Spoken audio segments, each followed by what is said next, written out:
outside. This is the point where he always hits it. Oh! Aaron Harrison beyond belief.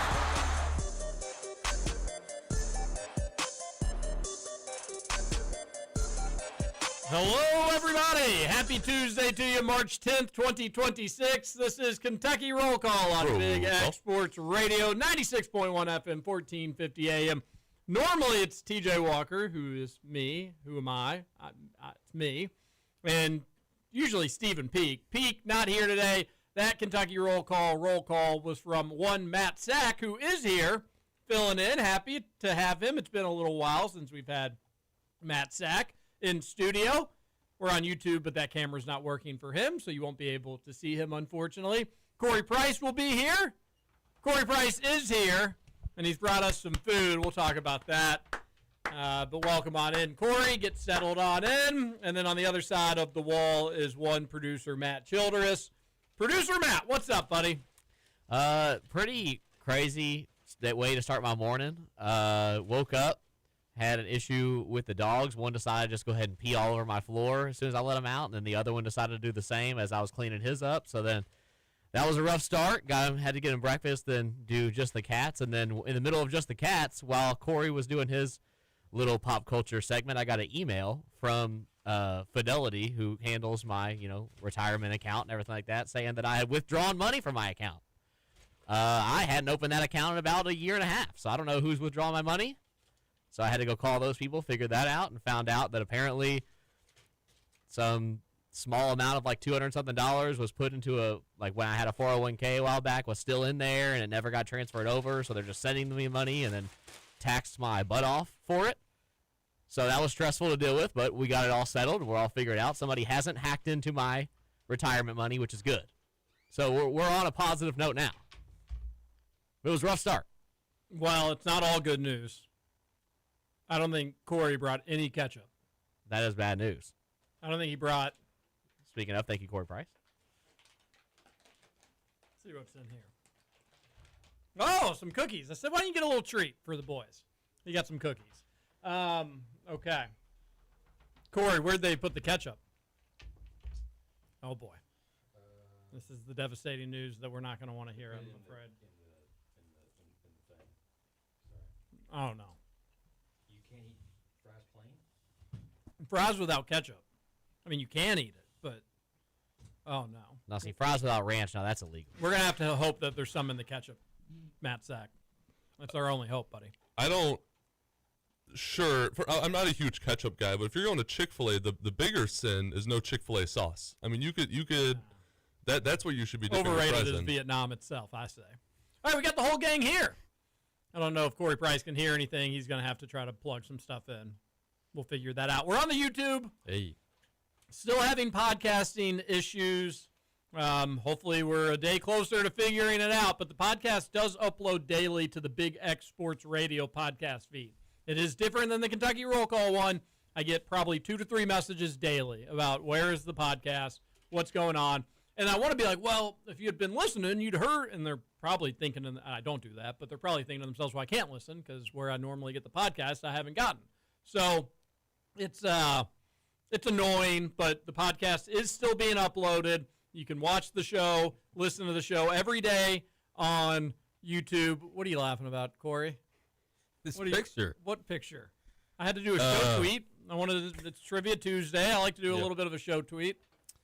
I've skipped leg day, and I've done arm day for about 7 straight years. And unfortunately, AI also got the names wrong. And I tried to have them fix it, and they were just they would not fix it whatsoever. But y'all are looking good. I look fantastic. Yeah, y'all are looking good. If only that was real life, you know. All right, Corey brought lunch because he owed me lunch, and he was never going to try to plan a lunch outside of radio hours. True. When did you try? That's false. So it was very clearly going to have to be like a lunch on the job sort of deal, lunch on the show, during the show. Let's do trivia, bring in lunch, let's eat it then. So it's like, all right, well, today's the day. Today's a good day to do it.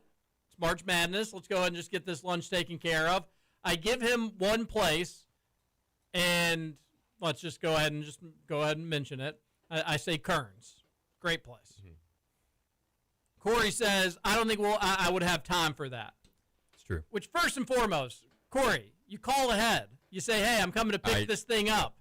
Then you walk into the store. It's ready for you. You're in there for 10 seconds. You ever done that before? Nope. You ever done the old call ahead pickup? That's a novel concept to me. Sorry. Corey is actually saying no, but I legitimately think he may have never picked up food before in a call ahead order, potentially. I don't think it's impossible. I still don't know if he's being serious or being sarcastic.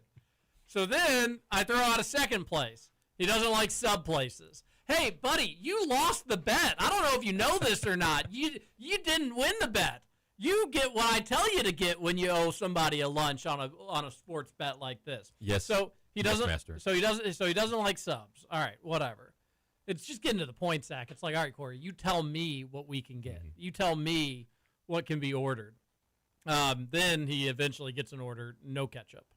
Not a ketchup to or Chick-fil-A sauce. I'm sorry, guys. That's all right on the Chick-fil-A sauce. That's a good I thing. am a plain Jane, and I was selfish, and I didn't think about you all. I'm sorry.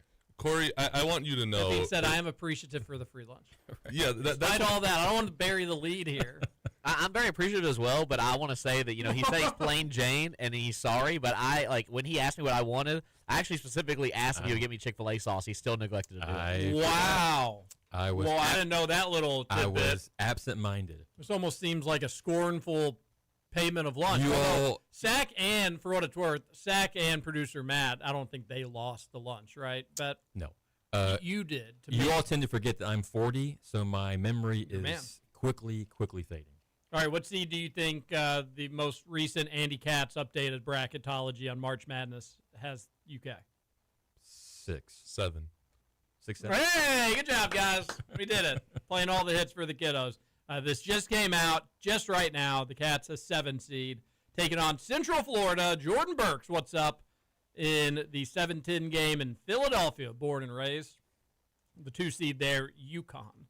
So it could be a UConn-UK matchup there in the round of 32 if the Cats could get past Jordan Burks, who's having a hell of a season. For we Central played Florida. UConn in the second round in Philly in 2006, and we played them close. Sparks had a great game.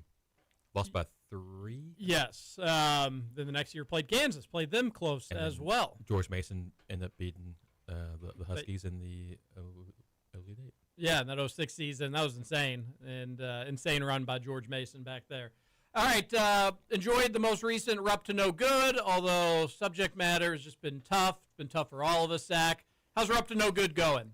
How's the gang? It's been going really well. It's been a minute since we've had everyone. We actually got the 2 tougher ones, Buddy and Bradley, on the podcast on a Sunday night. And WT, who's been my solid rock, always with me no matter what, came up with some sort of illness. But we got through it. It is kind of annoying, going through the same, every single Sunday. You're just like, Kentucky basketball isn't good enough this year. They need more talent. They are better injured. Players. They need to get healthy. They need better players. Pope needs to coach better. And we're waiting for March to see if anything redeemable comes out of the season. It's the same thing. So we got a little wacky and talked about some other things, did a couple random drafts. I will say I'm very excited for multiple reasons. First of all, Corey, I know you came in here, and it seemed like there are some valid grievances from TJ. Because you did lose a bet to him, but it sounded just like you're late, there's no sauce. Heads are falling off. Producer Matt even says he didn't get his sauce. What's going on? I'm appreciative. I didn't know that there was any bet. I was just told you want to come into the studio today. Corey Price is buying Chick-fil-A, and I was super appreciative. I'm happy to be here with y'all. Happy to be in your presence. That would have been enough. So Chick-fil-A is just the cherry on top. So first of all, very appreciative of that, Corey Price. I'm glad someone cares, Matt. Thank you. Yes, I appreciate you very much for it. Also, I'm very excited. We're doing a little Trivia Tuesday today. I've been practicing. WT's been doing trivia on We're Up to No Good, and it's gotten to the point. Guessing birthdays? No, it's the most obscure trivia ever. He'll go on Sports Reference or StatHead or UK. Yeah. I've enjoyed the trivia. But the last shot at underneath Big Bertha was a fun one, and I didn't get it right, but I did know the team, which I just didn't get the player right. But that was fun. Did you know, Corey Price, the last player to score a basket under Big Bertha, or the team? I would guess 16 or 17, right? Maybe. Oh, you're 16? thinking maybe 6 or 7? Maybe a little 6-7? I'm going to say the 2016 team was the last one to play under Big Bird. That is correct. I mean, I guess Murray or Tyler, maybe. Wrong. Oh. Wasn't a Kentucky Wildcat, shockingly enough. Okay. Well, Although, who was the Kentucky player that scored? Derek Willis had a Derek Willis. corner 3 or something like Of that. course he did. I was on my brother's bachelor party for this senior day game. It was against LSU. okay. Is that narrowed down? If you want to guess who maybe had the last basket under Big Bertha? 2016 LSU player. Oh, boy. There's, Not- there's pretty one infamous- notable one. Pretty and it wasn't infamous him. LSU team. Yeah.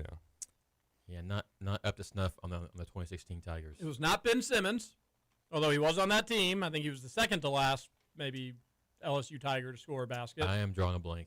Antonio Blankney. Oh, blank knee. Okay, yeah, makes sense. Drawing an Antonio Blankney. That's right. But, yeah, no, I've enjoyed the trivia on We're Up to No Good. Make sure you're following both of these fellas on social media. Matt Sack, at Matt Sack, We're Up to No Good, R2NG, Matt Sack, R2NG, rolls off the tongue. You were getting your Twitter hacked before it was really popular. See, I didn't You get were my getting your Twitter hacked and locked before everybody else was doing it. I didn't get a hacked. I thought it's when all the hacking's starting. So then I set up multi-factor authentication with an email I no longer had access to. So I locked myself out of it to avoid getting hacked, but I never got back into it. So yeah, I do have 2 accounts. I have Matt Sack BBN, who hasn't tweeted since 2023, and Matt Sack We're Up to No Good. So if you see a Matt Sack BBN tweet that's a very bad take, such as comparing freshman Devin Askew to freshman Emmanuel Quickly, those were not my tweets. That was a separate account, fresh slate with the new account. But yeah, I'm glad you've enjoyed trivia. I have as well. I've actually been getting really good to the point where WT has accused me of cheating. So while you're rattling off questions here, Corey, I'm going to have my hands up. I'll close my laptop here, phone down. It's just going to be pure ball knowledge. Wow. I don't like the accusations coming from your buddy WT. Neither do I. You wouldn't be the only Matt that cheats. Wow. That is- I don't like that coming to my producer. Yeah, I mean, just because I got, 2 of your questions right, they were really easy to figure out. You think I'm cheating? Cheater. Jeez. And Shooter. producer Matt's had a day. Leave him alone, all right? There will be no cheating in Trivia Tuesday segment. We did get to hear from Mark Pope last night and today. A little too much Mark Pope, if you ask me. We got updates on some players. Cam Williams, he is close.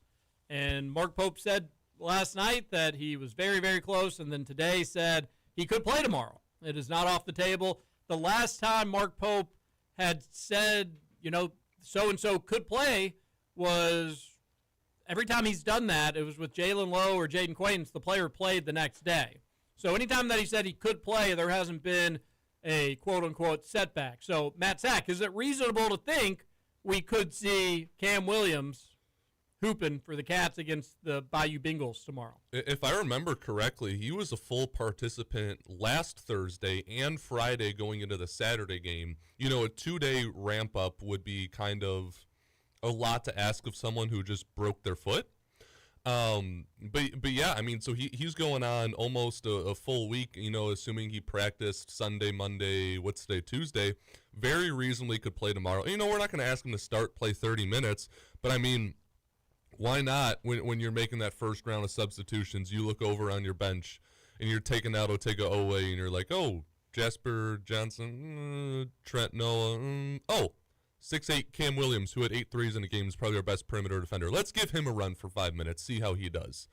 So, especially with all the fatigue concerns that we have, TJ Walker. Very fatigued. I think just any Cam Williams, 5 minutes, 10 minutes, 15 minutes, whatever it is, it'll be helpful. His ability to be able to stretch the floor also helps. And if he is a little bit rusty, again, we're not really asking him to go dunk on dudes. We're asking him to spread the floor, catch and shoot if available. I want to see him, bring him back. For the people that are like, it's too late in the season. What if he disrupts things? Disrupts what? What? A mediocre team well on their way to a 7 seed or an 8 seed or a 9 seed potentially in March Madness? I say disrupt it all. So that's good news on Cam Williams. It almost seems like a certainty that we'll see at least him in some capacity in Nashville. If not in Nashville, Sack, that's a good point. He was practicing last week. Seems like the NCAA tournament, unless there's some sort of setback, hopefully there isn't, would be a lock for Cam Williams. Not as encouraging or promising for Jaden Quaintance. We get an update today. Mark Pope basically, after kind of raving and seeming eager and excited, you just have to hear his tone, take my word for it, when discussing Cam Williams, does a basic 180 on Jaden Quaintance. Yeah, he's not practicing. He's not as close as Cam is. So it seems like maybe if Kentucky made a Final Four run, Jaden Quaintance could potentially be available then.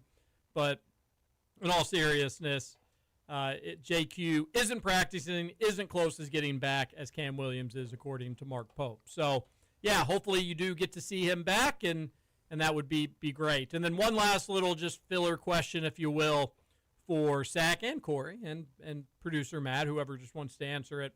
Peak was very passionate about UK not doing its official shoot-around at Bridgestone Arena, which would be like right now. Or maybe would be ending right now. Jack Pilgrim's gotten in on it. Kentucky has lost by a combined 64 points in its last 2 games at Bridgestone Arena, 89 points in its last 3 games in Nashville. Only SEC team out of 8 not practicing in the building that they're playing in tomorrow.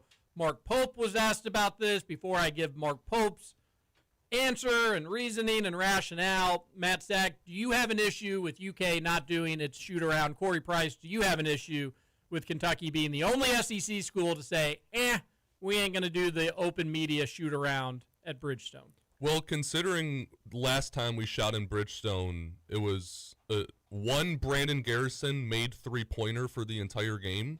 So considering we shot so poorly there, you'd think, hey guys, let's get there, let's get in a rhythm, let's try to shoot there, let's try to relearn the basket because we did so poorly there last time. Or just the fact that it is what every other SEC team is doing. You have a historically bad Kentucky season, you're a lower seed in the SEC tournament that you've ever been. Do we try not to do the groundbreaking thing? Can we just try to be normal? Like, how hard would it have been to have everyone show up, do the shoot around there? Like, we don't need another controversy talking point where there's just going to be inevitably more mad fans. Really is always something. Going into the game, like, why can't we just be normal? Like, all right, we're coming off of a bad loss. We're coming off of a bad week. Let's just go and do what we're supposed to do. Go to the arena, shoot around, not try to give a lot of quotes. Remember like that last Mark Stoops season where like they just wouldn't talk at all over the summer. They weren't doing anything that was controversial or positive. It was just like, we know we're bad. We don't want to talk about it. I wish we could do that a little bit. Like, stop dancing around whether JQ's coming back or not. Stop giving these 8-paragraph nothing speak pieces about whether we're going to hire a GM or not when we clearly are not. Stop saying the word beautiful. I'll just throw that one in there. I'm sick of hearing him say the word beautiful. It was 8 times today. Beautiful, beautiful, beautiful. It would be fine if we were winning. If we were winning all these games and we were shooting great consistently and we were playing with effort consistently and we're like, oh yeah, we're going to do it here. How many times have we seen this? I mean, whether it's Cal or Pope or whatever, just go there. Shoot around. We don't need to be talking about this before a game. We're already mad. Stop giving us more material to get mad about. Corey Price, your thoughts on shoot-around gate? I do think it's pretty silly. Like you all said, the last 2 games have not been kind there. So you think maybe get some shots up would be nice. I know he mentioned he didn't want to mess up like their normal pre-game routine or whatever. At 19-12, I'm not sure if your normal thing is working in the first place. So is your normal thing working in the first place? Yep. Mine is, yes. No. It's fine.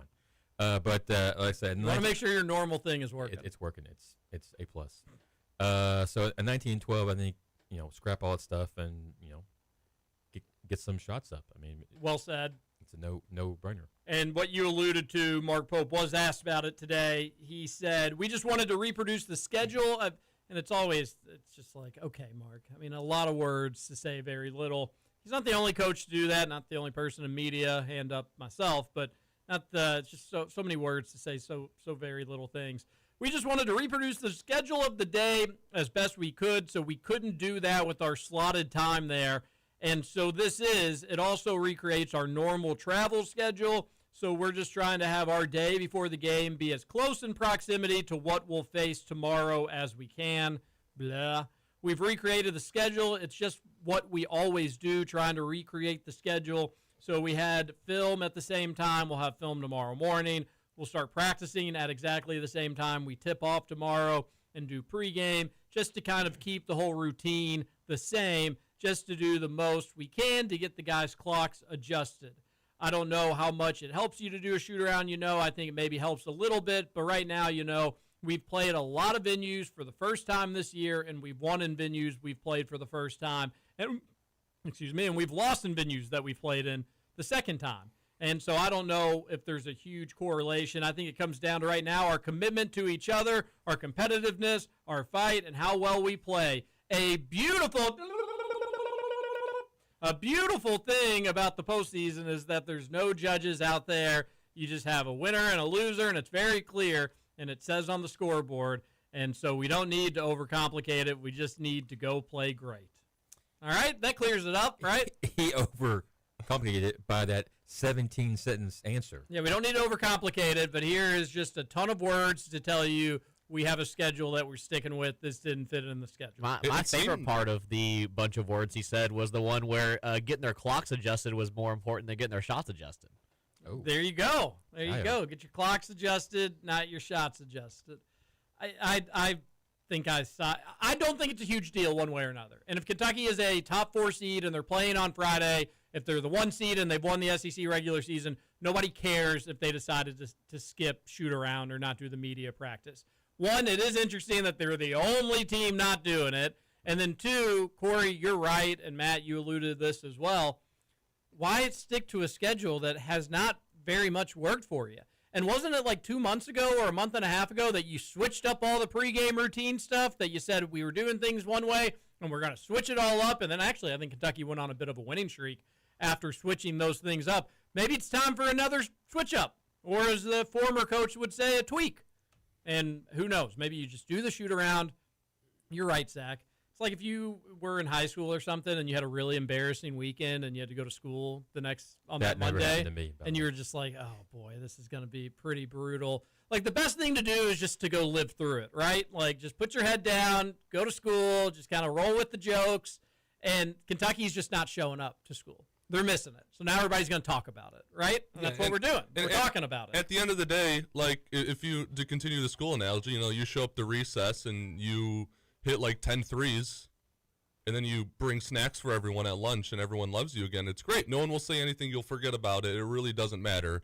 But, I mean, if you have a bad shooting game, to go back to the Kentucky part of the analogy, if you have a bad shooting game, now you're just giving material for everyone. And it's not like if we did go to have a shoot around in Nashville and we played terrible and we somehow lost to LSU, we wouldn't be like, all right, at least we had a shoot around. At the end of the day, Kentucky's going to win. They're going to look good. We're going to feel good. They're going to lose. They're going to play bad. We're going to feel bad. Yep. And that's all that really matters. But while we're just sitting here and waiting to see which Kentucky team shows up, doing the thing that no one else is doing, that just to our brains doesn't seem like it makes any sense. And even to Mark Pope, I don't know, like, if Pope was, like, questioned really hard on this, like, hey, Pope, why are you not in Nashville? But, like, it seems somewhere in that 17-sentence response that he started getting defensive. It's like, yeah, we're not going to do the shoot around. We just want to be in our routine. Plus, we don't really know that, like, that even helps. Like, does that even help? Like, we've gone places and we've done well. We've gone places for the first time, done bad. It's just March. There's no judges. It's what are you talking about anymore? I did have a similar take yesterday to what Pope had, because Peak was big on this. Like, what are you doing? You're not doing the shoot around. That's so silly. That's so ridiculous. I did say, like, well, did they probably didn't have a lot of familiar experience at Bud Walton. That didn't hurt them there. In Knoxville, did they, how much experience do they have there? So because that they didn't shoot well against Gonzaga at Bridgestone, to me, doesn't necessarily guarantee that you have to go shake out all the bad juju that's in that arena and get it all figured out. I agree with Pope saying, like, hey, we went into some arenas for the first time and it went well. We went into some arenas the second time. It didn't go so well. Whatever. I'm all right with that. But it is just go with the flow. Do what everybody else is doing. Seems like you are just kind of ruffling feathers.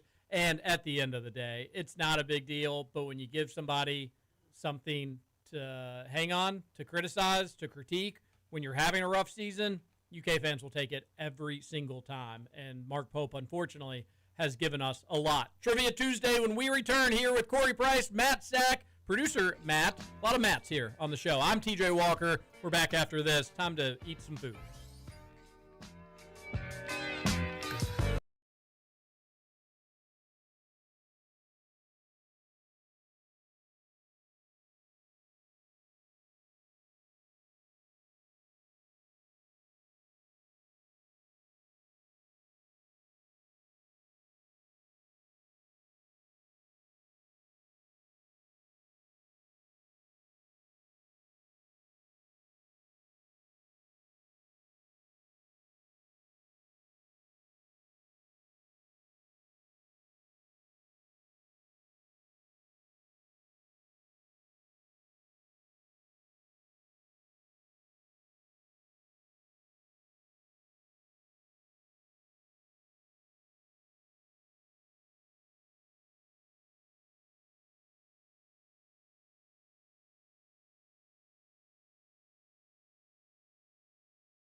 video podcast platform. Kentucky Roll Call podcast platform is down for now, but Scoots is working on it.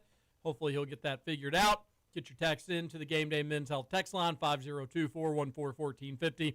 Gameday Men's Health, redefining men's wellness. No shortcuts, just results. Testosterone, peptides, weight loss, sexual performance therapy. You can visit GamedayMensHealth.com, defining a new era in men's health. All right, without further ado, it's Trivia Tuesday. Corey Price heading down to Nashville for the Cats tomorrow and hopefully all week. And so we will not be able to do trivia this week. By the way, we are going to do like a 30-minute little unofficial pregame show tomorrow. Only 30 minutes. If they win, we'll do the same thing on Thursday. If they win, we may do something similar on Friday, but we're not going to be doing radio while Kentucky is playing. No point in that, but we will have at least a little something for you tomorrow. Corey Price, Trivia Tuesday. Here we go. All right. Starting with March 10th birthdays. First up, Chargers quarterback Justin Herbert. Justin Herbert. What is this, year 5, year 6? Yeah, year 5 or 6, I would say. Probably. Is it year 6, year 7?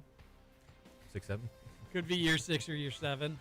So what are we thinking, like Year 6, year 9? 28? That's the first number that came to mind for me. But I would think like 28, 27, 29 potentially. Do we get Matt's guess? We do. All right, I'll go. Want to go 27, Well- 28, 29? Which Matt? Sack. Well, I'm going to be sacked today. All right, just for simplicity. I'll go 27, TJ Walker. I'll go 28. I feel good about it. And what are you going to go, producer Matt? I'll hit the 29. Well, TJ is 28. Woo! Yeah! There we go. Praise the Lord. There you go, man. I like it. Next is rapper Bad Bunny. Greatest halftime show ever? Question mark. Bad Bunny, I think they announced it. I think he was 31 during the, so 32. It's 32. I think 32. Sure, I'll give you a cushion, although I like that. I'll give you 31. All right, I'll go 33. TJ, 32. Bang, bang. Yeah, I think that they've made a big deal about that during the Super Bowl, 31-year-old. Oh, twice. Okay. Next, actor John Hamm. And do not tell me that you don't know who John. I'll John say, Hamm who's is. John Hamm? I'm more of a, like, I don't know 99% of actors until I see their face. He I'm was bad at actors. John Hamm. in Mad Men. He was like the main guy in Mad Men. Like the maddest of the men. Yes, the Of mad. all the mad men. He was the maddest. He was really mad. He's been in a lot of comedies. Boy, How about a movie that's came out since 2010? I don't think he you can do was in Tag. Oh. Oh, okay. With a bunch of other Yeah. funny guys. So it was one of those 4 guys, and it wasn't, who was in that? Wasn't Paul... It's Paul Rudd in that? 54. Wasn't Paul Rudd. Oh, that seems high. I'm going to go 49, TJ. Okay, I like it. I Ooh. have no idea. I mean, he looks decently younger, so I'm gonna say he's actually older because he's an actor. I'm gonna say he's 59. TJ was close. 55. Ooh, Sorry, I what- should have what been with time? you, What TJ. You time? had the hot hand, too. What time was he born? Noon Eastern, by the way. Oh, wow, so he is 55 or 54. I did it. No, 55. Fascinating. Next, Kings player Zach LaVine. I believe dunk contest winner, I believe, at some point. 2014 UCLA, does that sound right? Gosh, that seems a little early, but I think you're probably right. I mean, He's been in the league for a while now. that would make it 12 years. So what would that make him? 31, 32? Are we right there again? How old was he in 14, though? I would assume like 19 years old. Yeah, that's okay. So another 12 years, 31. I'll give 31. All right, I'll go 30. I think we should go 30, 31, 32. All right, I'll take 30 off the board. Sack, he's 31 today. Yeah.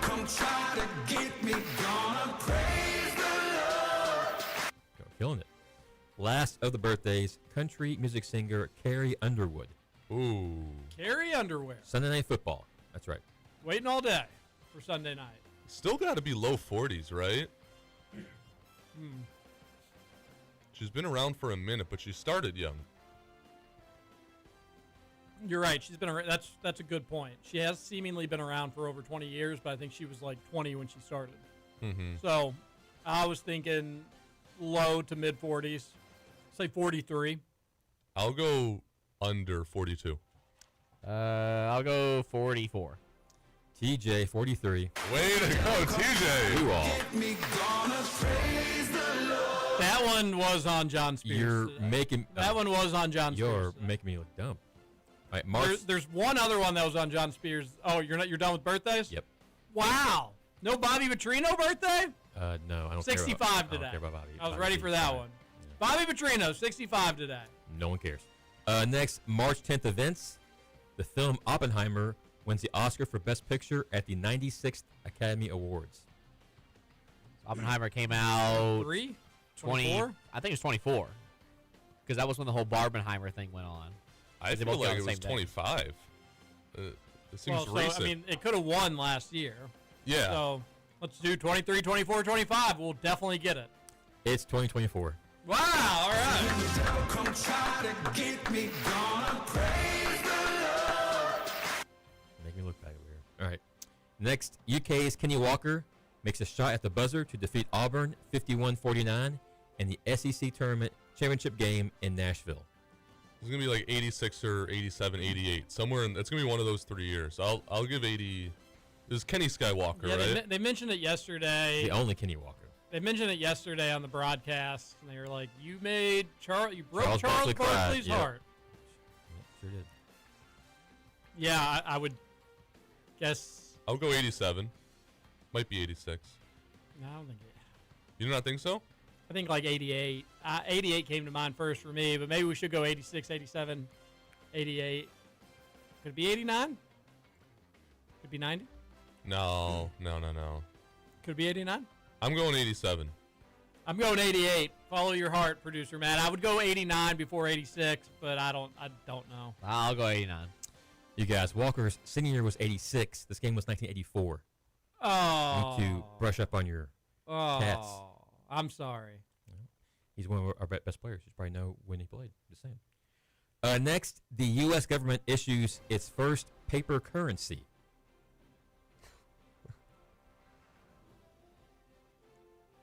Well, greenbacks. That's right.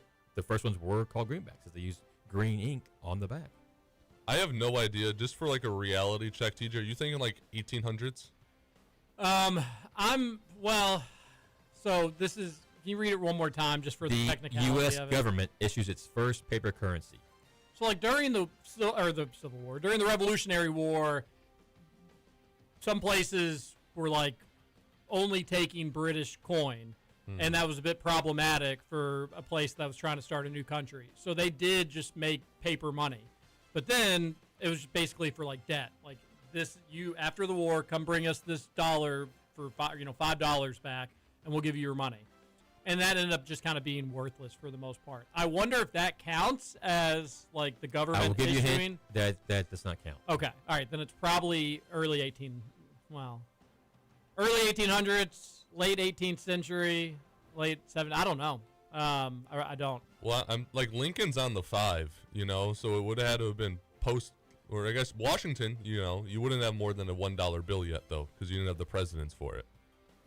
Yeah, I don't think they were so worried about who they were putting on the bill so much. We're ready for paper money, but who would go on it? We'll just have to. History will decide. We'll have to wait. Unfortunately, no paper money. All right, I'll say 1796. 1835. I'm gonna say 1812. Right. Wasn't until the Civil War, 1862. That is so BS. Yeah, see, we needed I- Lincoln for the 5. I was right. We needed Lincoln for the 5. Piece of history. Hey, BS. We're throwing don't that question shoot out. the messenger. Matter of fact, just play the music to get us feeling a little bit better after No. such a BS question. Close. Yeah, BS answer. All right, next. The Palm Pilot is officially released to the public. The what? The Palm Pilot. Oh, man. Matt. I mean, both Matt. both Matts Matt- here. both Matts are too You all young. know what Palm Pilots are? First time hearing of this. Oh, no. I have no idea what this thing is. Young Matthews. I felt old before. This is brutal. They were just basically like the baby baby little fetus iPads. Yes. Like, Yes. where it was basically just like an address book, which you probably don't even know what that is. I'm aware of those. It was basically like an address book, but electronic. Yep. You know, like you could do it all And it could with fit into your palm. Yep. You know, a little like stylus. People were very, very passionate about Oh, I know what. stylus. Yes. Okay, I have seen these. Like early thousands, maybe? Like, where were we even I ballparking? think Late like 90s? 96-ish. It's, you know, like they were popular in 2000, like 99, 2000, that time. But you have to think they probably came out a little bit before then. So, again, I'm not even trying to steer you in any sort of direction. Guess, follow your heart. I don't know the answer. I'll say 96. It was a great year. It was a great year. Go Cats. I'll say 95 because that's been working out for us today, TJ. Okay. I'll say 2000. If you went with the next year, Matt, 1997. Okay. on, Pretty son. good. Pretty good. Last one. If Matt was listening this morning, he should get this. Alexander Graham Bell makes the first ever telephone call to his assistant, Thomas Watson. I was on the phone with Fidelity, so no, I was not listening. First ever phone call Oh, I think I heard this. occurred on this day. Oh, yeah. it was 150 years ago. So, math whiz. Well, 2026 minus 150, 1876. 1876, Yeah. TJ. And then he say, like, on the phone, get your ass up here. Something like, Mr. Watson, I need you. Can you come here? Or something like that, yeah. Bring that booty. Yeah, that's what he said. Think something like that. Yeah, it was weird. Weird thing. Can you didn't walk? need to- Can you walk backwards towards me so I can see it? So That's what he said. yep. So we're playing the Tigers, and of course this week is the SEC tournament. So this is all about LSU, their head coach, and the attorney in general. To the nearest mile was the straight line distance from this radio station studio to Bridgestone Arena in Nashville. Here to Bridgestone, straight line. We've had this question in some capacity, whether it's Vandy's Arena or Stadium, or from Lexington. I think previously it was from Lexington to there. We've had it all. We've had it all. We've had it all. You know, There are a lot of turns on 65. I'm Right, this is thinking a straight somewhere line. around like 147. Yeah, I was thinking a little lower, so I'll go 135. I was thinking 130, so I'll shoot 135. Okay. Say 121. TJ, 156. Yeah. Give it up. 9 miles. Yeah, good play. Single digit. I like that. Give TJ the clap. In LSU head coach Matt McMahon's senior season at App State, just 1999-2000. I love a good app. Mozzarella sticks. Ketchup is fine too. The Mountaineers faced this Big Ten school with future NBA player Michael Redd on the roster in the first round of the NCAA tournament. All right, so 2000, Who did Michael Redd play for? Michigan State won the tournament, so we could work backwards from there. Who did they beat? 2000. I think it played. Michael Redd just play at Michigan State.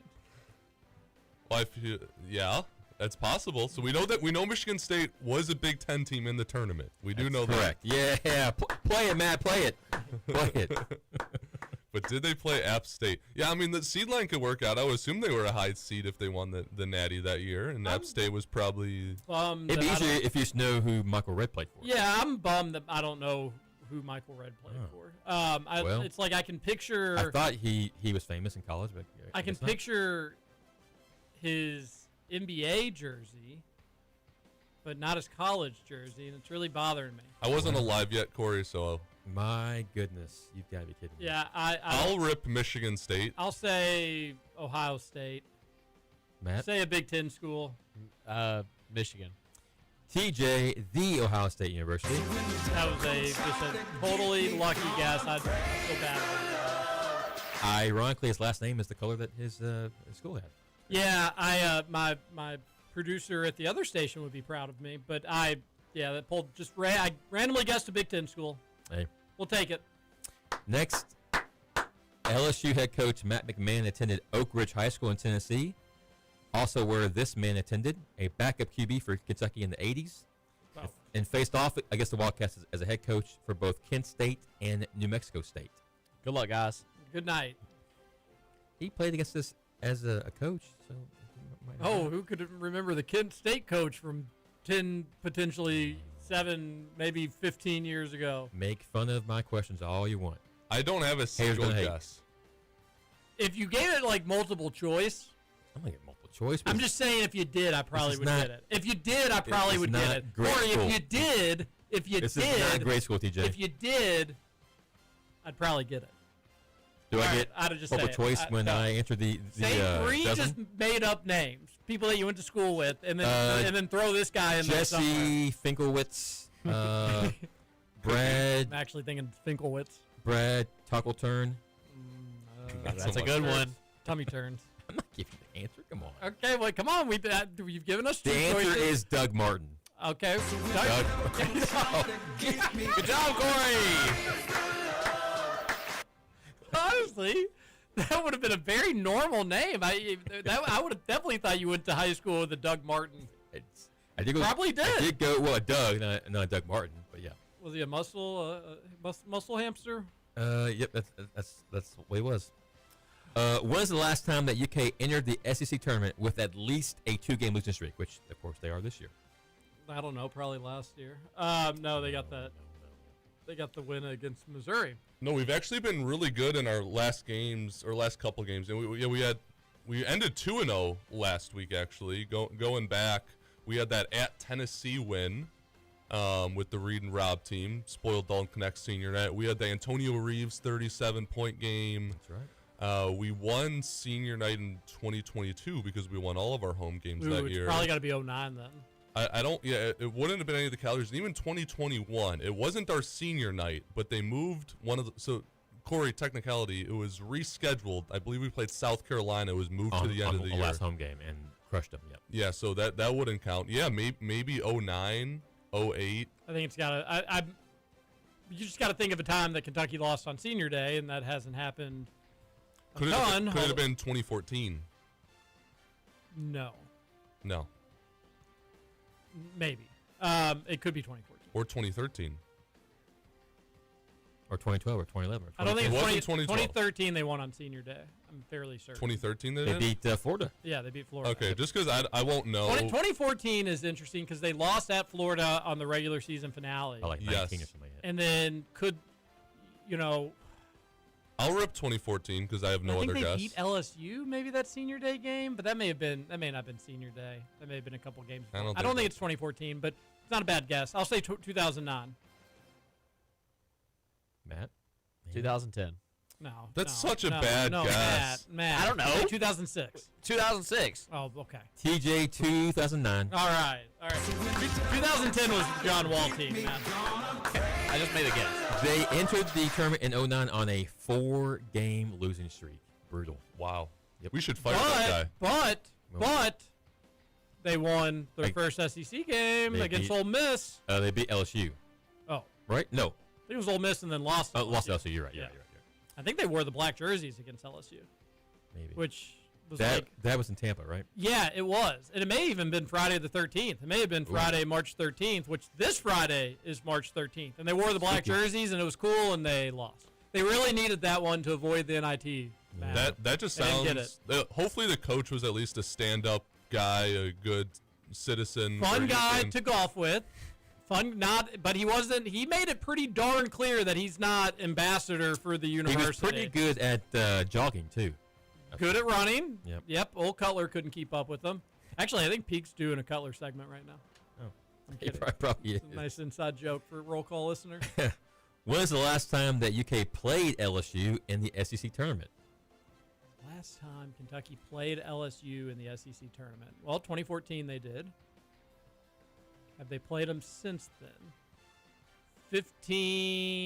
15 doesn't come to mind. I mean, I got a long way to go if that's the way I'm working up, huh? Well, we didn't. At least since 2020, I'm working down. So 2019. Work down, Matt. Work down. Zach's working his way down. I'm working my way up. We'll meet at the navel. Underneath them, Georgia Pines. I think it's 2014. Well, wasn't there a time like even like starting maybe even up to 2017 where like SEC East and West was still a thing and they seeded us accordingly. Yes, so you couldn't play an East team in the first round, but a lot of times the East would just be better than the West, so the West team, like your semifinals would be like E1 versus E4 or I think 11 or 12 was the last time they did like East 1, East 2, yeah, it's been a East while 3, since East they've 4. done that. I'm going to say 2014 as we're just wasting time. 2015. 2016. TJ 2014. Well done today, TJ. That was Aaron. This is your best trivia, maybe ever. This was Aaron Harrison. That was the Harrison tweens. This was it's going to be a great story, and people were not really going to believe them. But then they started playing well in the SEC tournament, and they got all the way to the SEC championship game. Played a Florida team that they had lost to twice, blown out twice, really. James and then they slipped and fell. And they had a chance to win, and that was your sign of like, all right, this team's ready to go. What do you know? They gear up, they run to the national championship game. Maybe this team can show something. Blow out LSU, blow out Missouri, beat Florida, or if nothing else, give them everything they can handle, and let's get ready for another run. If you're curious, the game was on March 14th, and we won 85-67. 6-7. Pi Day. 85-67. I remember that game being a little closer than an 18-point win. 3.14159265. And what year did UK play in the SEC tournament at Bridgestone Arena for the first time? And I'll give you a hint. 2006, it was 2007. It was technically a different name then. It's the same place, just a different name. Yeah. Think like 06, 07 maybe. I was thinking 04, 05. So I'll go 05 if you're going 06. I'll go 06. I would maybe say 04, producer Matt. I don't know. It could be before then. Works for me. 2004. 2001, actually. Wow. It was called the Gaylord something back then. Yeah, same Gaylord place. Gaylord something. The Gaylord something Fokker Center. Good stuff. Can you name the only UK player to score 30 points in a single game at Bridgestone Arena? Tyler Eulis. Was that it? Or, oh, man. So he had 30 in that SEC championship game against A&M, but was it in Nashville that year? Or was it like St. Louis or something goofy? I'll say Eulis because I know it happened. I think the St. Louis goofy year was 18. So I like the Eulis guess. Let's just go with that. It's Eulis, Sack. Yeah. Yeah, so Shea did it, but it was in St. Louis. St. Louis, yes. St. Louis gets in. Where UK beat Wichita State in 14. March 13th against Texas A&M. They will have first and second round games this year, too. What a treat it'd be. This alternative rock band was formed at LSU in 1988, most known for the 1995 hit song "Good." Song's just called Dude, Good. sing it for us. Is it The Green song Day? is just called "Good." Green Day, Good Charlotte, Blink 182. I don't know. Hey, give this go. Corey knows this is a weak spot of mine. You all Better Than Ezra. The band's called Better Than Ezra. Who on earth? I have heard of them. Do you have time for one more, Matt? Yeah. Which SEC school has UK played the most at Bridgestone Arena? And I'll give you a hint. They played the school 6 times at Bridgestone. Tennessee comes to mind. I feel like we've played them a lot, but we did play them that one year in Florida. Tampa, the one Tampa of those year. years. Trying to think if there would be all these in the SEC tournament. Yes. I was just trying to I think. think they've only played, once or twice. They were Outside not- the SEC yeah. tournament, yeah. Okay. Florida comes to mind too. I just feel like we played them a lot. Bama, we've know, actually played a sneaky a lot. We played Becky Bama. played Florida in 12 and 11 in the SEC tournament. Neither one in Nashville. Vanderbilt, Atlanta and New Orleans. Vanderbilt. Bama kind of comes to mind as a sneaky one. We played them the Wenyon year. Oh, but we said that was in St. Louis. Because we played Bama last year too. I guess Tennessee. I'll say Tennessee. I'll say Arkansas, there's been a couple. I don't think there's been 6, though. Mississippi State, there's been a couple. About 30 seconds. Oh, man, now the pressure. I'll say Arkansas. Let's say Florida. Should have gone with your gut, Sack. Bama.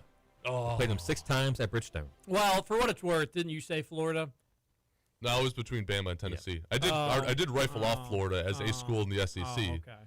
Yeah. All right. Well, anyway. I've got one left, which we will do after the break.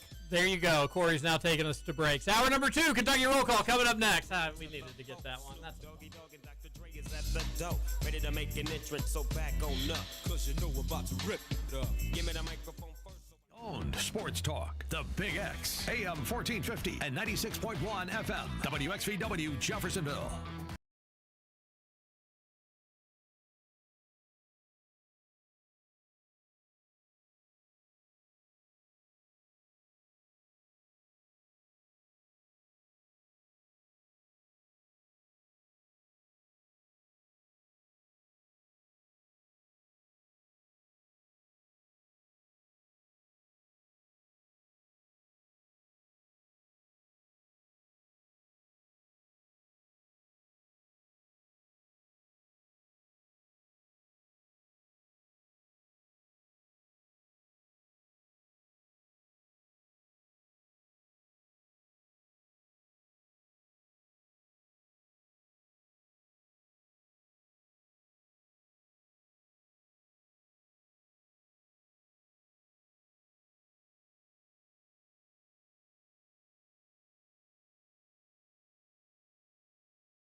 Roll call. I think we ain't done yet. You personally? I think we ain't done yet. With Walker and Peak.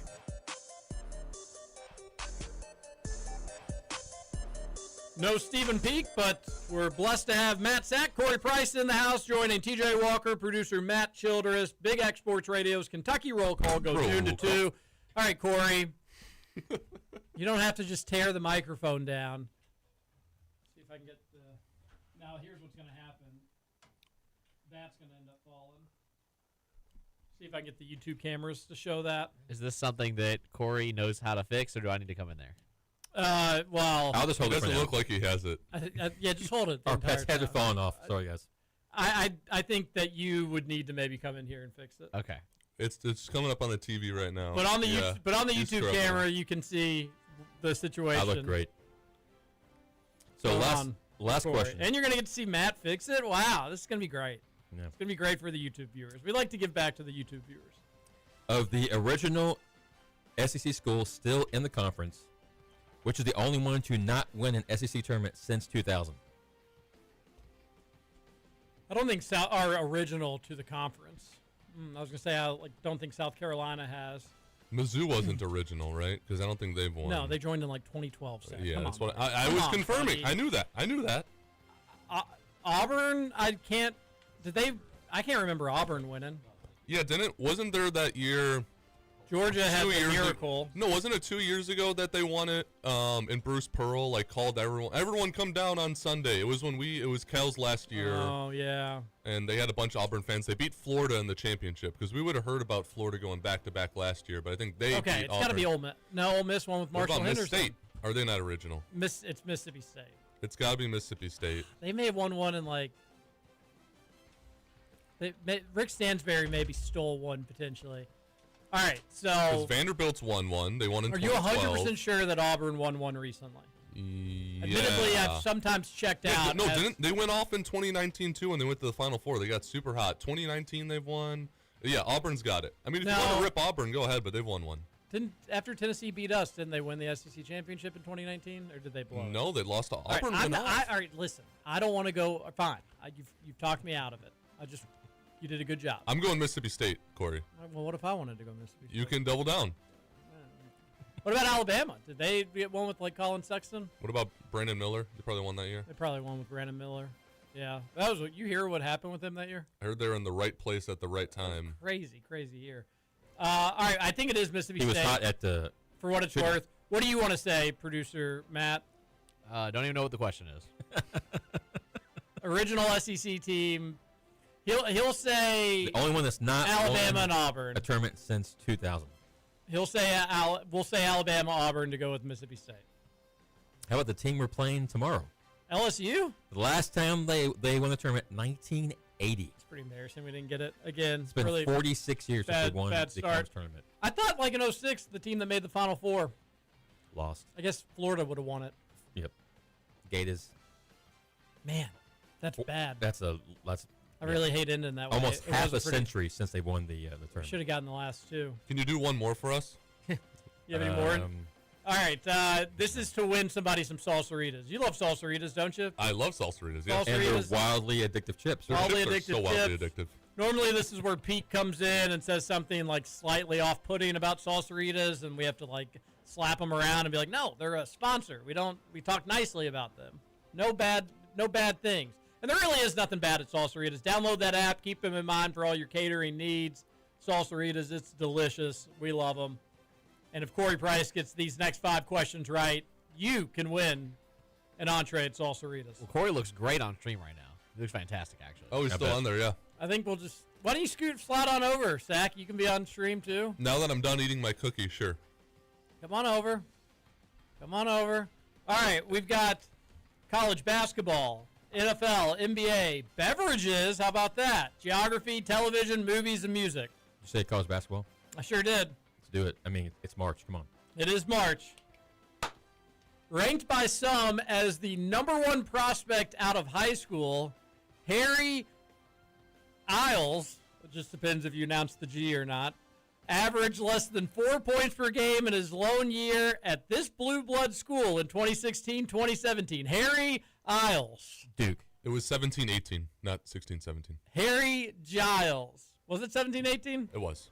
This says 16-17, but I think you're right. Duke. Who did Duke have in 16-17?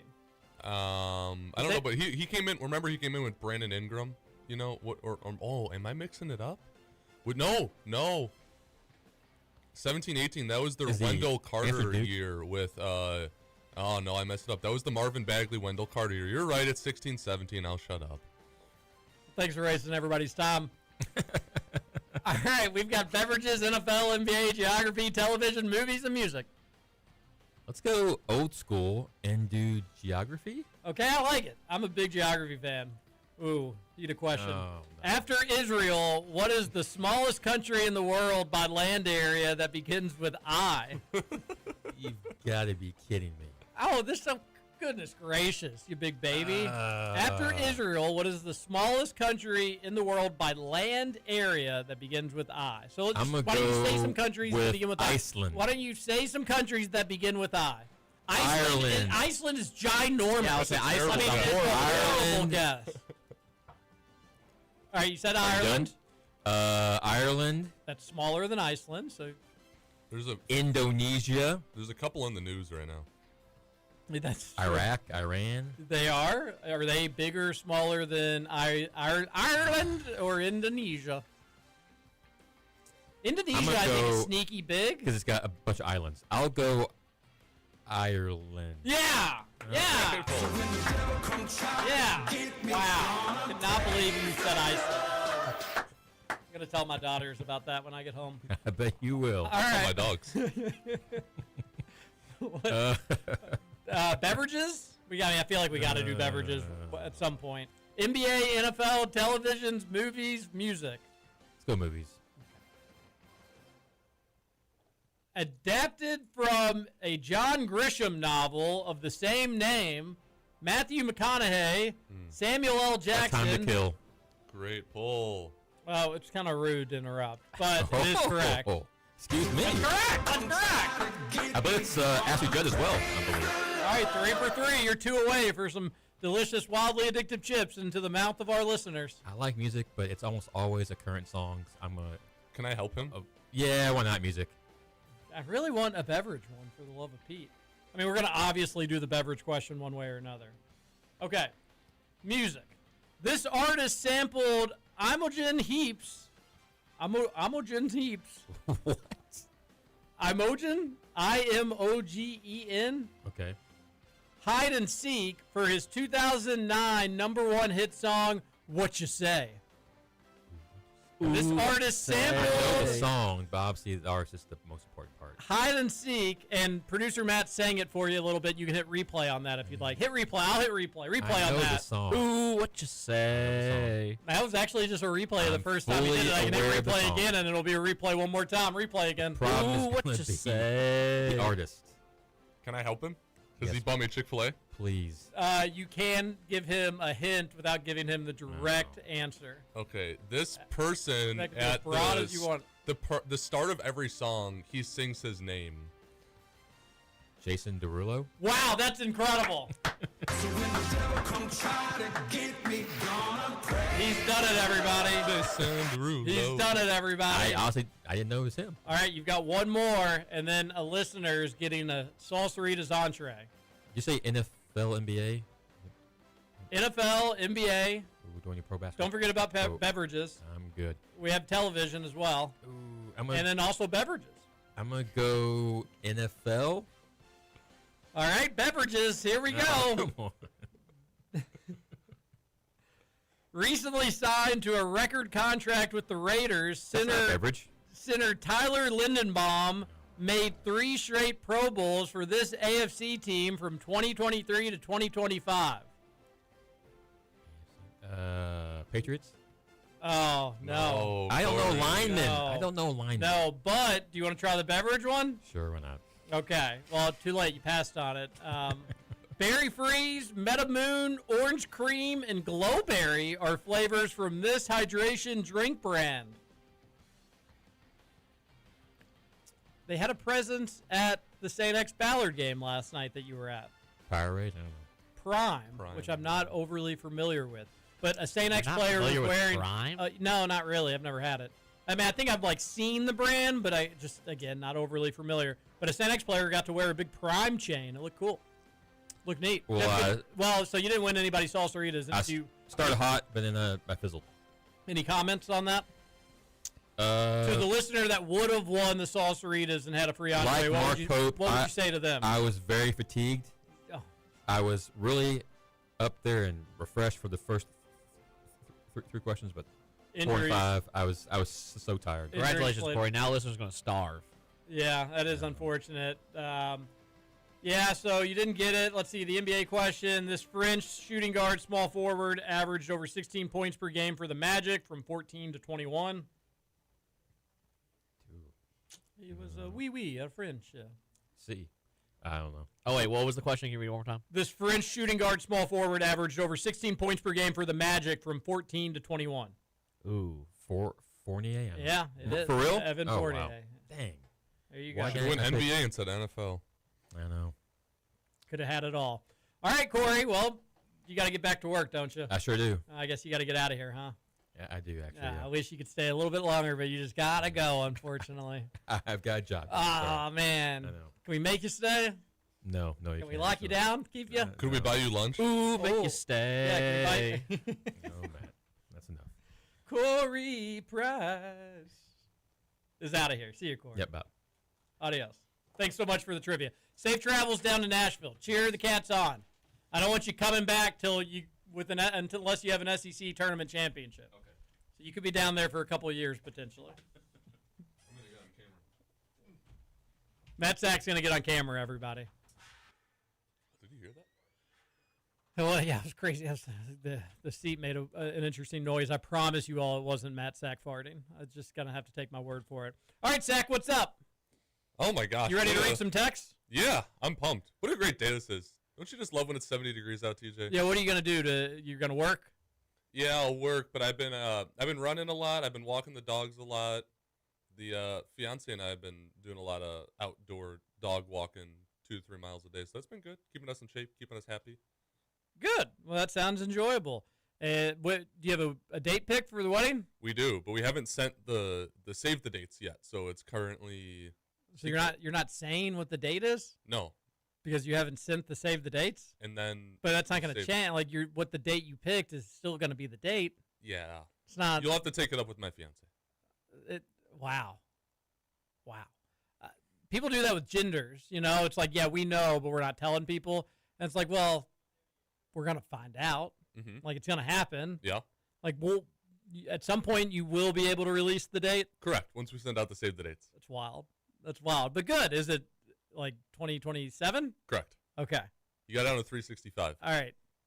We talking? It's a Saturday, so you got it around 52. So we got a summer wedding, right? You look like a summer kind of guy. Is it one of those like technically not summer, but everybody assumes it's summer sort of deal? I wouldn't call it summer, but some might. Interesting. Okay, that's very vague. We'll just leave it. Okay, Patrick Murphy texted into the show. He says Corey has to do a better job on trivia answering. He does great on asking and stumping the KRC gang with questions. Not always.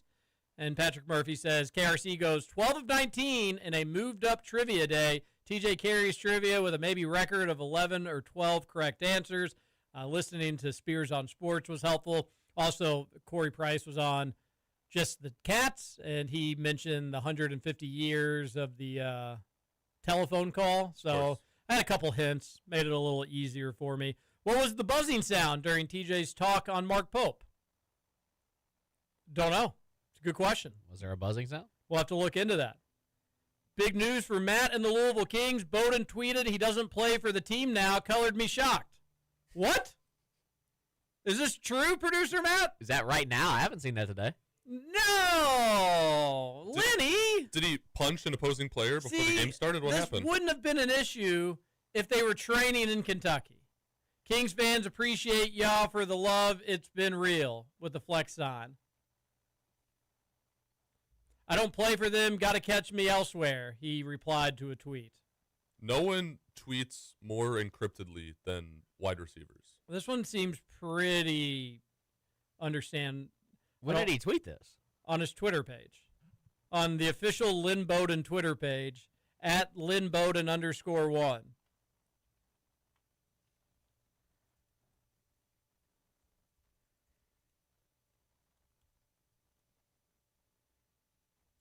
This is just heartbreaking news for the Louisville Kings before they even get going. Leaving the Kentucky Roll Call radio crew just totally and completely speechless. 42 minutes ago. What do you think about that? I mean, I'm upset about it. I got to talk to the dude. I got to meet him. He was a cool guy. and seemed like he had a lot of energy and was excited to play. So I was excited to watch him play. I'll say this. If I was at a 6.1 for excitement level for the Louisville Kings, this does move me down to a 3.8.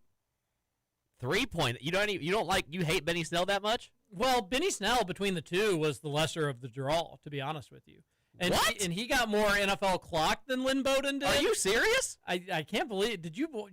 I'm absolutely serious. I can't believe you're so shocked to hear this. Lynn Bowden One is an probably going to be in a starting rotation at running back. One was going to get buried on the depth chart. Well, one should have probably been the starting quarterback, and the other one is just. Okay, let's calm down. Well, the other one is a running back that isn't. Lynn Bowden was a running back with the hike the ball. Excuse me? Lynn Bowden was a running back at best. Well, he led Kentucky and probably would have been a Heisman candidate had he played the entire season at quarterback. Could throw the ball. At quarterback. Lamar Jackson can't throw the ball, and he's turned out okay. Now we're just saying anything. He's turned out okay. He's even won. You don't have to throw the ball always. That's a Michael Bennett take. And Lamar Jackson's won the MVP even. So, Lynn Bowden, he was he won the Paul Hornian Award. That's not nothing. Okay, congrats.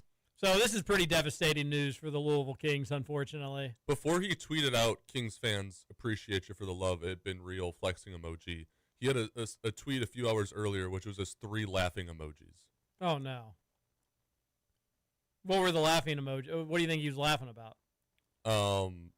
Some sort of dispute with the team. One man's trash is another man's treasure, he tweeted last week. Sound like he wasn't getting much playing time in training camp. Sounds like we got to question the Louisville King coaches then.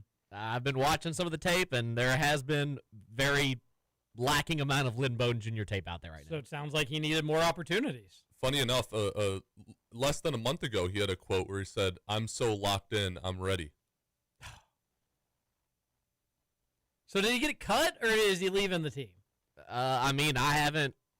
Can you reach out to your sources? I can. What are the Louisville King sources saying on this? They haven't let us know yet. We got to get to the bottom of it. Immediately, Lenny Bowden, the draw of Lynn Family Stadium, is no more for the Louisville Kings. If you bought a Lynn Bowden Kings jersey, what do? You get it back? You get your money back? I don't think they sell jerseys yet. Well, you never know. Benny is going to be the slowest running back of all time. Well, I'm glad you said it. I didn't want to be the one to say it. But I think that everybody here, I think, is faster than Benny Snell. Everybody associated with Kentucky Roll Call today. Why does everybody on their show hate Benny Snell? We don't hate Benny Snell. Love Benny Snell. He's just slow. Okay, there's power backs out there that have success. Yeah, sure. We want him to have success. He's just, it's like, he usually is just kind of like a 4-yard kind of dude. It's not the most exciting You football. only need 10. Is one play 4 yards not enough? I like that you're defending Benny Snell. I've met these guys. I like them. Benny Snell's a great guy. I hope he does well. I'm excited to watch him play. I hope he does well, too. He's just, again, not the most electric player, unlike Lenny Bowden, who was the most electric player. So you'll learn. You'll get there. Well, I won't because he's not playing. Well, it's our loss. It's the city of Louisville and the state's loss. The UFL's loss. They need to make this right with Lenny. Sack wedding, September 2027. Let's go, says one texter. Wow. A fall wedding on a Saturday in September of 2027, right when Will Stein's coming off a college football national championship. Some nerve the future Sacks have. Will it be in Chicago? Will it be in California? Went to a wedding in California in the fall, 2025. Mom and Dad don't get out much. Recommend California. Good scenery if you haven't been. I have been to California. I love California. I'll give this a little bit of scoop. Just got to watch out for poop on the sidewalk. Of course. It will be within our beautiful Commonwealth. Wow. Some breaking news there. So a Bluegrass September 2027 wedding. Get your tickets now. I didn't say September. Texter did. Texter did. Maybe October? Silence. Another texter says, Corey, we read that one. Mississippi State, 1996, says one texter. Another texter on the Gameday Men's Health text line says, hopefully U of L basketball is coming out of their death spiral. UK may just be starting theirs. Keep playing that jingle. It's great, says one texter. Do you think UK is entering a death spiral? Entering. I hope we're exiting. I hope we're on our way out. I think 9-16 is as bad as it gets. Losing to St. Peter's and the 2020s have just been totally brutal. You thought when you go to a Sweet 16 with the roster you put together in 1 month, and you break a program record for most top 15 wins, and you have an unprecedented budget in the NIL era, that you wouldn't be as bad as we are. Part of me, TJ, thinks that this was an off year. The problem with Pope is that you don't have enough, I guess just material to say that this isn't an off year. And I get he was at Utah Valley, so they weren't putting up Final Four seasons over there, but he never won a tournament game coming in, so it was rough. And this was pre $1 billion NIL BYU as well. He had Ali Khalifa playing there. Imagine how bad a team has to do to play Ali Khalifa. So, I mean, I think that the Pope that we saw last year is closer to the Pope that we're going to see moving forward, and this one was just a little bit of a bad injury luck, bad talent evaluation. Pope kind of annoys me with some of the stuff he says with just fatigue. It's no, it's not. But if you just won games, if you just get top players and you just go 38-2, fatigue never comes up. So I think we'll turn it around. I'm an optimist. I don't think we're in a death spiral. It just feels bad because of how bad everything's been. But I mean, we're not hiring Kenny Payne. We're not winning single-digit games in consecutive full seasons. So we'll be all right. We are in a death spiral, and it can get worse is the scary part. I hope it doesn't get worse, but no, if I ever see a decade as bad as the 2020s, and we're only in 2026, we're only halfway through the 2020s, just take me out to pasture, put me out of my misery. It will be the end of the Kentucky basketball program as we know it. And I mean that, I'm joking about the former, but not joking about this. The 2000s were kind of a mixed bag for UK. The beginning was good, although with no Final Fours, and then the back half was pretty bad, borderline embarrassing. And then the 20-teens, thanks to John Calipari, were great, like the golden age of Kentucky basketball. You can, and Peak, I'm sure, would agree with me if he was in studio, you could make a case the 2020s is the worst it's ever been for UK basketball ever. I mean, the 1980s, I think, wasn't amazing. The 70s, you won a championship in 78, so I think just by default that makes that better than what the 2020s has been. At least you won a championship. The 60s, no championship, but 66 should have been a championship. And I think there were some other pretty dominant teams in the 60s. They were getting a lot of wins. The 50s were good to UK with a championship in 51 and 58. The 40s, obviously, who really cares? You're getting back a really long way. So I can't really speak on the 1930s or the 1920s or the 19-teens, but we're living in the worst decade of Kentucky basketball. We are. Yeah, it is. It's got to change the back half of the 2020s. It can't be as. And what if it is? It can be worse. It's not like we've hit rock bottom. It doesn't have to be the case. I hope it's not. The good news is that all it took was a Sweet 16 to find a way to crowdsource the biggest NIL pool in the history of college sports. It doesn't take a lot for Kentucky fans to feel like we're back. One Tyron Stokes commitment, one NCAA tournament win that you weren't expecting to get, a couple in a row in the SEC tournament. It's true. Kentucky fans are dying just to be back, and there's a point where you'll slowly start losing people where it's all right, I've been hurt over and over and over again. And the bigger issue, TJ, is that when do you start consciously remembering basketball games? At 5? Yeah. So I mean anyone born after 2010 doesn't consciously remember a Kentucky Final Four. Anyone born after 2015 doesn't remember an Elite Eight or an SEC tournament champion. That's kind of where the issue is coming in. There's all these generations of kids which just haven't had your like, I fell in love with the Brandon Knight tournament run in 2011. Like, that was me as a 9-year-old being like, this is the greatest thing ever. Like, John Wall was so cool. But, I mean, you hit huge shots, Liggins blocking shots, knocking down threes. This dude nicknamed Jorts, big goofy white guy, is dominating. Was it Jared Solinger, whoever it was? Like, this is awesome. And then obviously you win in 2012. I mean, like, I didn't grow up in Kentucky. None of my family were Kentucky fans, but I loved them since, Cal got there, and I fell in love with them. I had the easiest 3-year stretch of all time to fall in love with them. You don't really see that. I mean, you're a 6-year-old, you put on a Kentucky game now, and it's like you're down 20. It's like, Dad, why are you making me watch this? Like, it's that's kind of what I'm worried about. So, I mean, just you got to turn it around. But like I said, Kentucky fans are dying to turn it around. The slightest glimpse. I mean, think about it. We won, 8 and 9 games, and we were, like, going crazy again, talking about how we're going to flip it around. It as down as it seems we are, like, Indiana fans, like, if they win 5 games in a row or they make a Sweet 16, like, no one's going to be like, Indiana's back, So we're not falling into Indiana. It's just been Kentucky fans deserve better, and as soon as we start getting better, I think we'll all be happy again. Yeah, and the big concern is that it's just not Mark Pope that gets you back to that level. So are you just wasting time? Are you wasting seasons with and now wasting money? Now it's not really yours or my money that is funding the Kentucky basketball team. It's the bigger donors, but every little bit helps to a certain capacity. But if you keep coming up short, the people that are funding this thing are going to say, I'm sorry.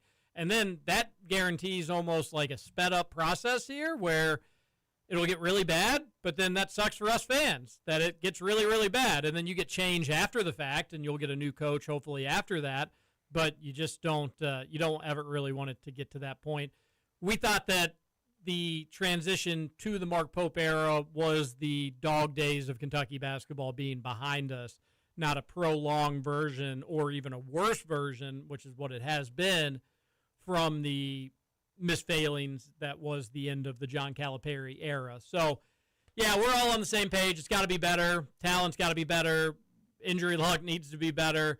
And hopefully Pope can figure it out, but our patience is wearing a little bit thin just in terms of, all right, well, you're going to get next season, but if you don't figure it out next season, that's going to be a bit of an issue. We brought it up yesterday. Braden Hawthorne back, according to the Lexington Herald-Leader. Do you have any takes on that? You happy about that? Yeah, I love it. I think Braden Hawthorne is the exact type of player which I think Mark Pope will be super successful with. I think taller, athletic wings that can shoot. I think like your Jackson Robinsons, your Kobe Breas.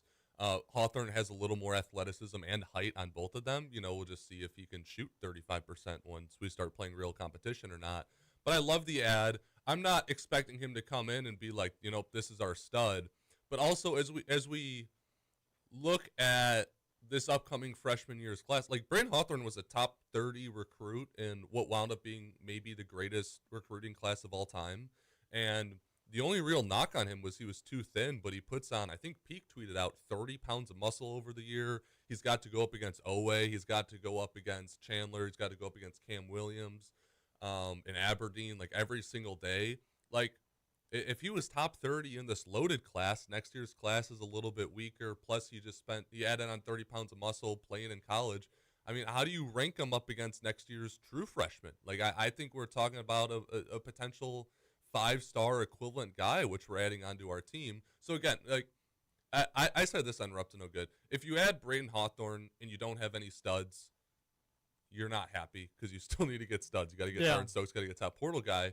If you get them, then you feel good about Braden Hawthorne being your 8th guy. So, like, if he's one of the guys and you have a few elite ones, you feel great and you love him.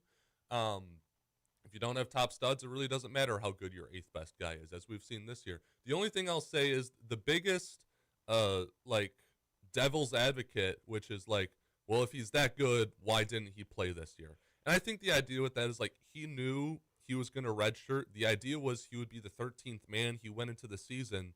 Some guys didn't perform as good as they were supposed to. Then we had some injuries. It really wouldn't be fair to him to be like, all right, we told you you're not going to be in game mentality. You're just working on individual skills. You're probably not even practicing with our rotation guys. You might be like on the scout team. and then to be like, all right, your first game is at Alabama because now we need a wing.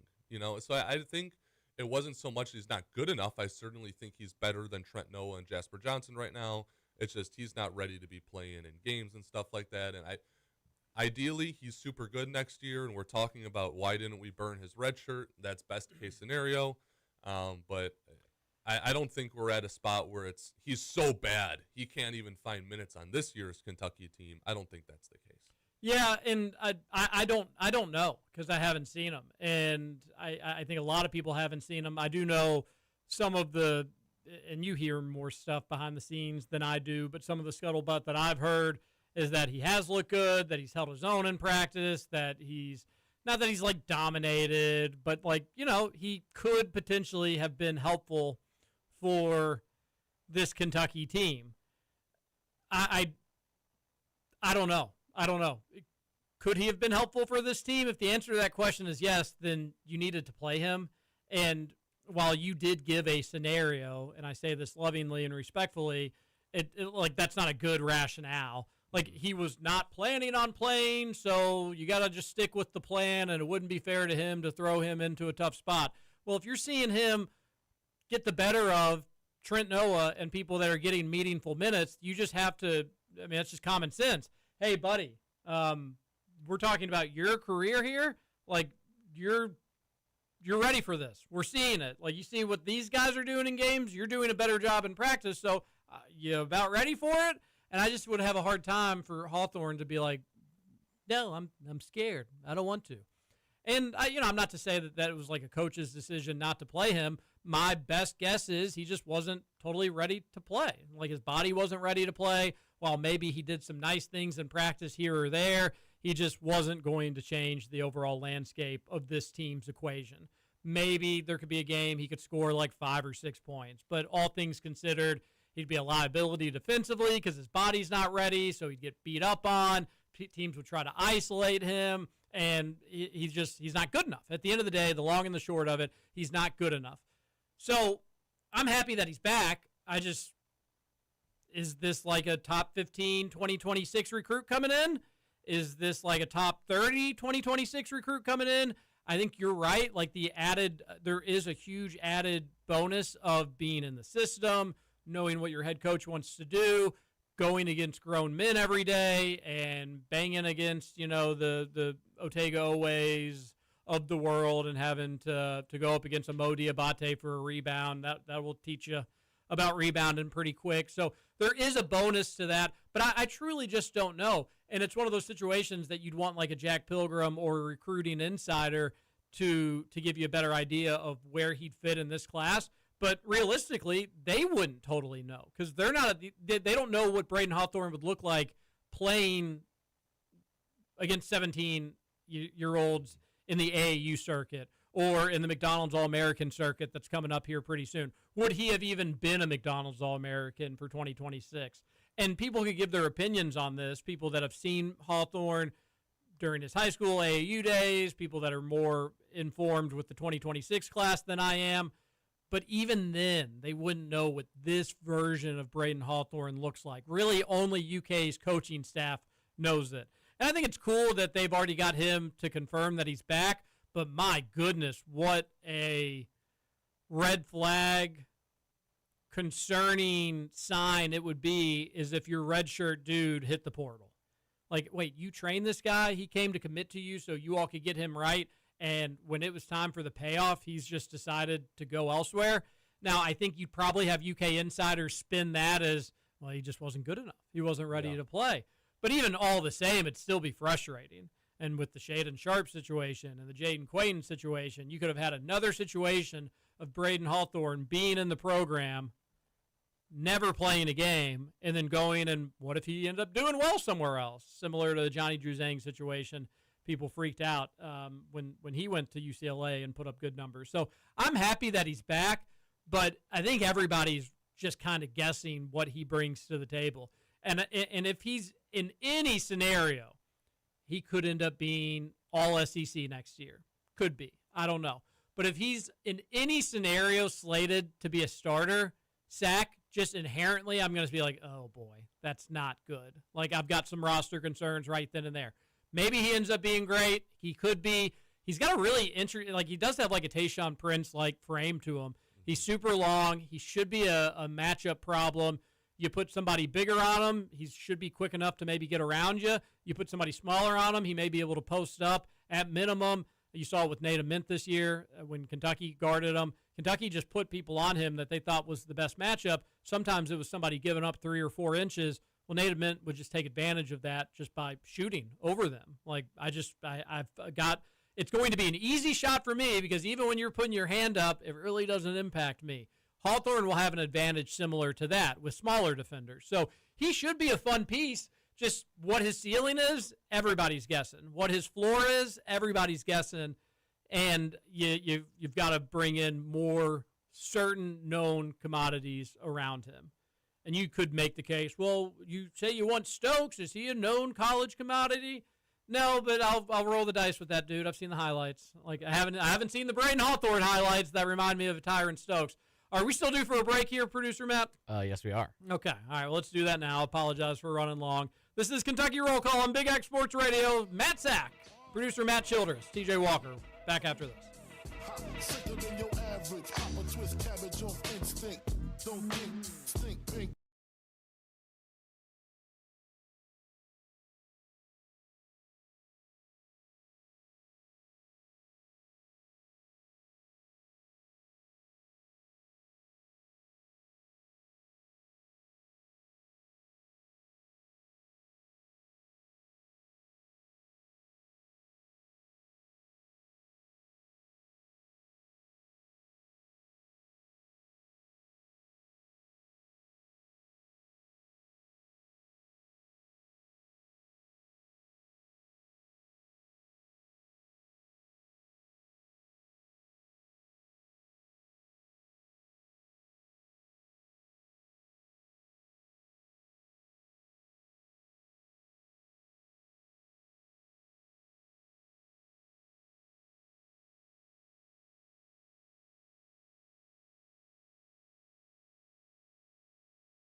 we've had basketball on since 12:30 today.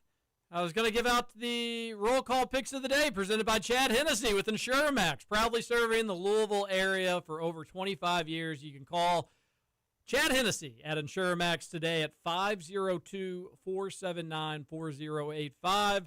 That's Chad Hennessy at InsureMax, 502-479-4085. I've got to read it again just so I don't mess it up.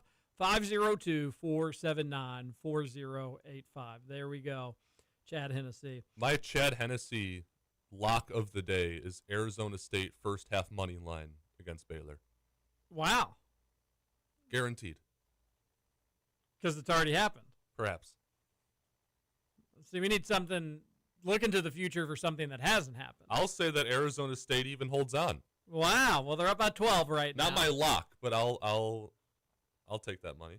I do like, I can't really believe this line, which I guess maybe makes it concerning in its own right. Sometimes if a line's too stinky, Sack, it's good to play into the stink. Mm-hmm. This could very well what's going on here. But why is Stanford only given 4.5 points to Pittsburgh? Pittsburgh is terrible. Stanford's actually pretty solid. Stanford has a player that a lot of people are saying is going to hit the transfer portal and will be a big wig in the transfer portal. Yep. I've heard you talk about him. Yeah. Luka Okori. I think I quote tweeted him specifically, but I do think couldn't he just go to the draft? He could go to the draft. But here's my big picture take with the 2026 summer offseason. There's going to be a lot of players, because this draft is so loaded, that don't get a first-round guarantee and then choose to come back. I think Okori could be one of them. In this Arizona State-Baylor game, I think Tunde Yusufu could be one of them. I mean, Tunde Yusufu, Ubeka Okori, I mean, those are lottery picks 4 out of 5 years, but in this loaded draft class, they might even slip out of the first round. You're going to have really talented guys in this loaded freshman class decide to come back for another year so they can be in a weaker draft class. I mean, coming back for one more year, making $3 million at a place like Kentucky, and then going lottery instead of second round, that could make a big difference in a person's career, TJ. So whether it's a Corey or whether it's other guys like that, I wouldn't be surprised. But what did you say? 4.5 points is what Stanford is giving. Yes, they are 4.5-point favorite over Pittsburgh.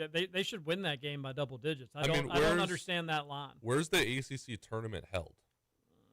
Usually in somewhere stupid in Carolina, sometimes in D.C. The Spectrum Center. Do we know where that is? It's in Charlotte. You're talking about ACC, right? Yes. Yeah, it's in Charlotte, North Carolina. So I guess Pitt. Man, that's crazy that the ACC would have an event in Charlotte. Yeah, could you imagine playing, closer to North Carolina and Duke at any possible? That's good. That's good that they are helping out, though, Duke and UNC. They never really have anything in that part of the country. I mean, you got to get back to the poverty programs. Mm-hmm. You sure do. But they're in Charlotte, North Carolina. Yeah, so Pitt has the closer advantage. But, I mean, I don't think the Pitt faithful are traveling for their 12-19 team. And also, I think Stanford would probably have to be used to going to the East Coast at this point. They've probably done that a time or two already. And by the way, Tunde at Baylor, he's projected to go 27th in CBS's mock draft, but the Stanford guard not listed. The NBA doesn't like 6'2" guards anymore. Yeah, you're right about that. All right, let's read some text here on the Gameday Men's Health text line, 502-414-1450. Such a shame we couldn't give away any Salsaritas today. Corey Price is so close, yet so far away. Texter says, doesn't Hawthorne saying he's coming back prove that part of our $22 million is for players' second years? I've always said that. I've always thought that number that was thrown out there and confirmed by the Lexington Herald Leader included year 2 deals, at least in some capacity. Maybe that was Hawthorne's entirety of the deal. Hey, you'll get money during your redshirt year so you can eat and exist and live, and we'll pay you what we think is a fair market value for your actual redshirt freshman year. And, yeah, I think that there were deals like that included in that $22 million. Not everybody, I think, was included into that, though, with a multi-year deal. But I think Hawthorne would be one that would apply there for sure. If that's the case, I mean, you have to apply that logic everywhere. I mean, do you think Jalen Lowe's coming back? You don't think that we went out and got a point guard with 2 years of eligibility just to bring him for one? Like, you'd have to think Jalen Lowe's in there. What about Mohamed Diabate? I feel bad being mean. I don't want Jalen Lowe back. I don't think that's mean. I think that's fair. I think Lowe is very underrated. I think when you watch a player play in a sling for an entire year while he's clearly not 100% because he has to go to the locker room every other game for a different, potentially season-ending injury, you're not giving him a fair shake. But I also think at the end of the day, it's fair to say that maybe for the Mark Pope system, an undersized guard that needs the ball in his hands isn't what's best. Because even like he wasn't making shots when we were playing through him, it's like this isn't the Mark Pope offense. You know, you want tall, athletic guards and wings, zoom action. You know, your Lamont Butlers, your Kobe Breas. I mean, Kobe Brea ran good point guard last year. You don't need a guy that has the ball in his hands and is maybe a minus defender. I would be fine getting Low back, but I think you could find an upgrade in the portal, TJ. But same thing with like Diabate. I mean, don't you want to stretch four as much as yes. I love the stuff Diabate does. He's kind of like the power forward DeAndre Liggins, you know. But it's like, all right, if he's in a DeAndre Liggins role, that's one thing. But you kind of need a stretch four, especially in the Mark Pope offense. I think you certainly need something better at the four. I'm cool if Mo Diabate wants to hang around. If Jalen Lowe wanted to be the backup guard and Kentucky brought in a really, really, like the top guard in the portal, I could live with that too. But I can't live with Mo Diabate being your starting four, and I can't live with Jalen Lowe being your starting point guard. It's just not good enough. Just not good enough. And especially if Colin Chandler's going to be back, who I like and I do want back. And I think you can even start Colin Chandler just because when you're shooting that well as a three-point shooter, you can be out there on the floor. That being said, I don't want Colin Chandler to be our best scorer. That's just setting up for a terrible season. If he's, and again, not trying to be mean, but just got to call it like I see it here. Another texter on the Game Day Men's Health text line says, Hawthorne feels like Stoops saying Boley was back to try to save face was about the same impact for me. Yeah, that's what I compared it to yesterday. Just fast forward to April 2027 and bring me an Italian Catholic head coach, says one texter. I took, the Hawthorne news, just the timing of it all just did seem, and this was confirmed through the Lexington Herald Leader, where the Cutter Boley news was Mark Stoops in his coach's show, just randomly bringing it up. So it is a bit apples to oranges in the comparison, but to me, the impact of it was the same. I didn't want Stoops back. Pope, do I think he's the guy? I don't. So if I could just rip off that Band-Aid, if I was the athletic director, I would. Obviously, I'm not a dummy, and I'm realistic to how things work. He's going to be back, and I'll root for him to succeed.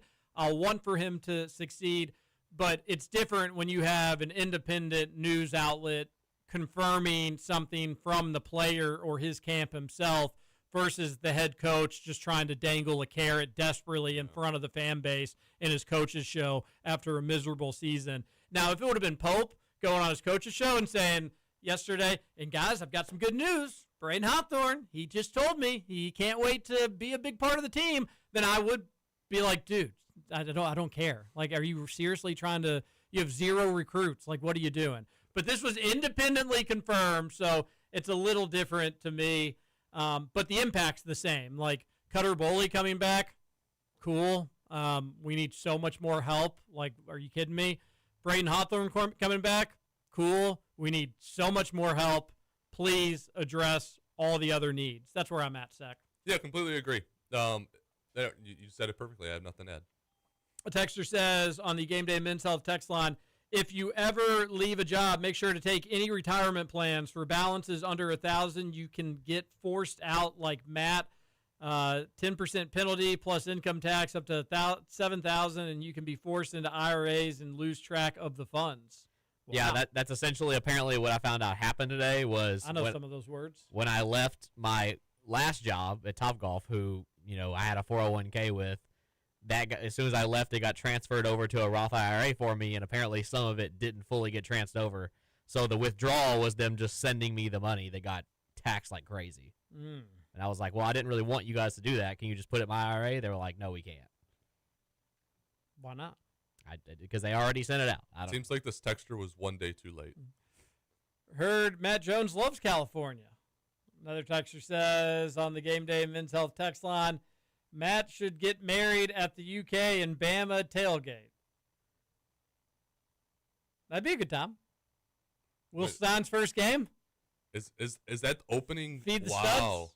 Well, his first SEC game. Oh, okay. Yeah, second game of the year. Last time we played Alabama, we were down 21-0 5 minutes into the game.